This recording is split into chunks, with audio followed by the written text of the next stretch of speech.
Assalomu alaykum hurmatli do'stlar. Bizni qo'llab-quvvatlayotganingiz uchun Football Time jamoasi nomidan katta rahmat aytmoqchimiz. Ammo kanalimiz rivojlanishi, unda kontent to'xtovsiz chiqishi uchun kanalga obuna bo'lishingiz hamda yangi videolarni o'tkazib yubormaslik uchun qo'ng'iroqchani yoqib qo'yishingiz biz uchun nihoyatda muhim. Qolaversa, ushbu videoni do'stlaringiz bilan o'rtoqlashing. Siz uchun bu sarflangan bir soniya xolos, biz uchun esa kanalni rivojlantirish uchun imkoniyat. Hurmat bilan Football Time jamoasi. Marhamat, tomosha qiling.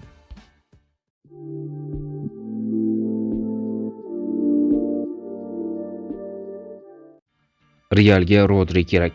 Real Stuttgart futbolchisi Angelo Shtillerning transferidan voz kechdi. Ushbu futbolchi Luka Modrichga o'rinbosar sifatida ko'rilayotgandi, biroq Real futbolchining transferidan voz kechdi.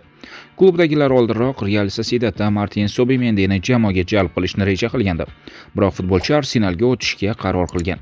Real esa tezda asosiy tarkibga kirib, Kroos va Modrichning o'rnini bosishga kafolat beradigan futbolchi izlamoqda.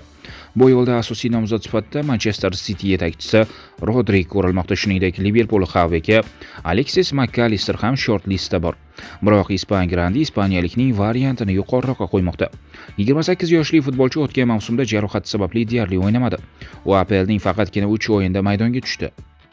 Pogba Saudiya Arabistoniga ko'chib o'tishi mumkin. Fotomerkato nashrining ma'lum qilishicha, Paul Pogbaga Al-Ittihod jiddiy qiziqish bildirmoqda.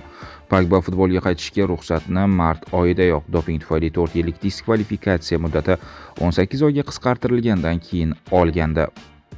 Biroq futbolchi haligacha yangi klub topgani yo'q.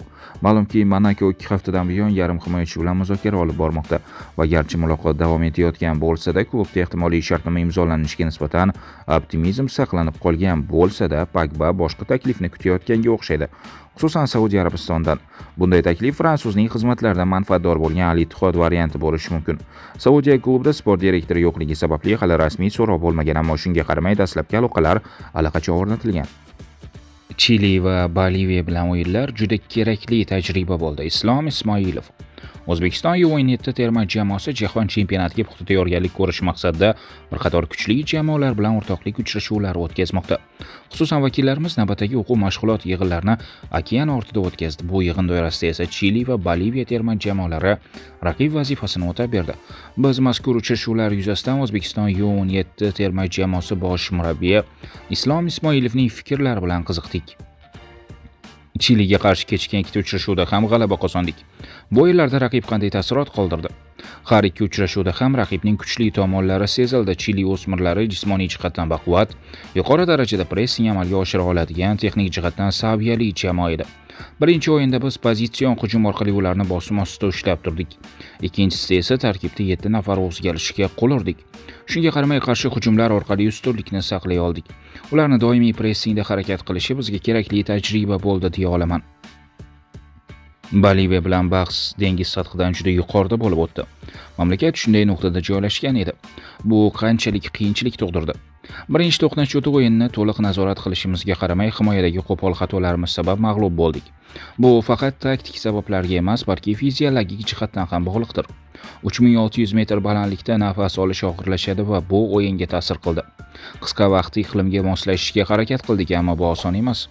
Ikkinchi bellashuvda esa bir qator taktik o'zgarishlar amalga oshirdik va g'alaba qozondik. Jamoaning asosiy hujumchisi Asilbek Aliyev qizil kartochka oldi. Tartib intizom borasida ishlanadimi? Bu albatta tahlil qilinadi. Jamoa intizomi bizda doim ustun hisoblanadi. Asilbek iqtidorli futbolchi, lekin professional futbolchiga xos sifatlardan biri hissiyotlarni boshqara olishdir.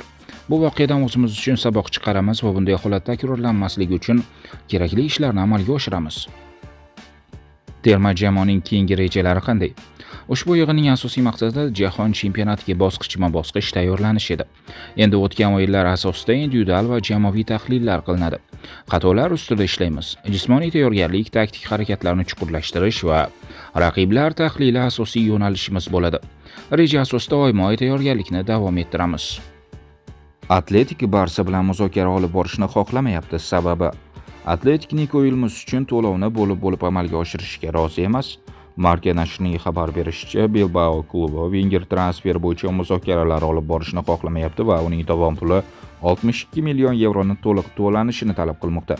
Avvalroq Barselona Atletiko Vilnius uchun tovon puldan ko'proq, ammo bo'lib to'lashni taklif qilgandi. Biroq basklar bunday variantga rozi bo'lishni istamayapti. Agar Barsa Nikoni o'z safiga qo'shib olmoqchi bo'lsa, shartnomada ko'rsatilgan barcha summani bir vaqtning o'zida to'lashi kerak bo'ladi.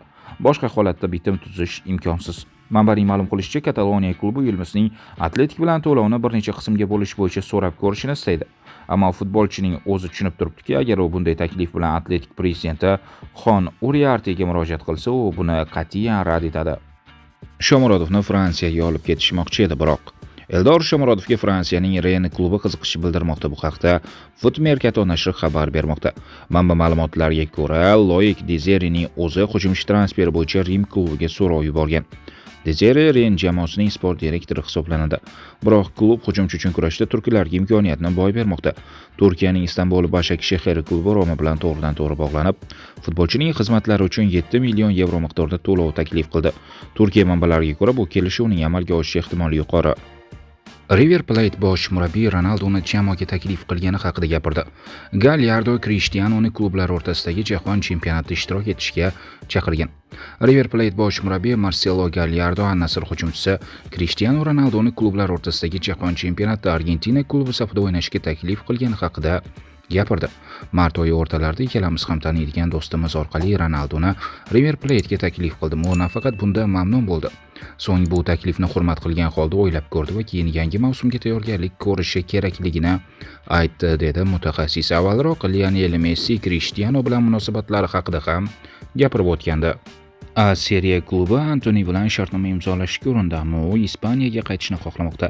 Antoni Italiya klubi e'tiboriga tushdi. Fabrizio Romanoning ma'lum qilishicha, Como Manchester United Wenger bilan so'nggi kunlarda shartnoma imzolashga urinib ko'rgan. Ammo futbolchining o'zi o'tgan mavsumda ijara asosida o'ynagan Betisga qaytishni maqsad qilgan. Ingliz klubi futbolchining xohishi haqida biladi, ammo hali ispanlar bilan kelishuvga erishilmagan. O'zbek Wunderkind Yevropa klubiga o'tadi.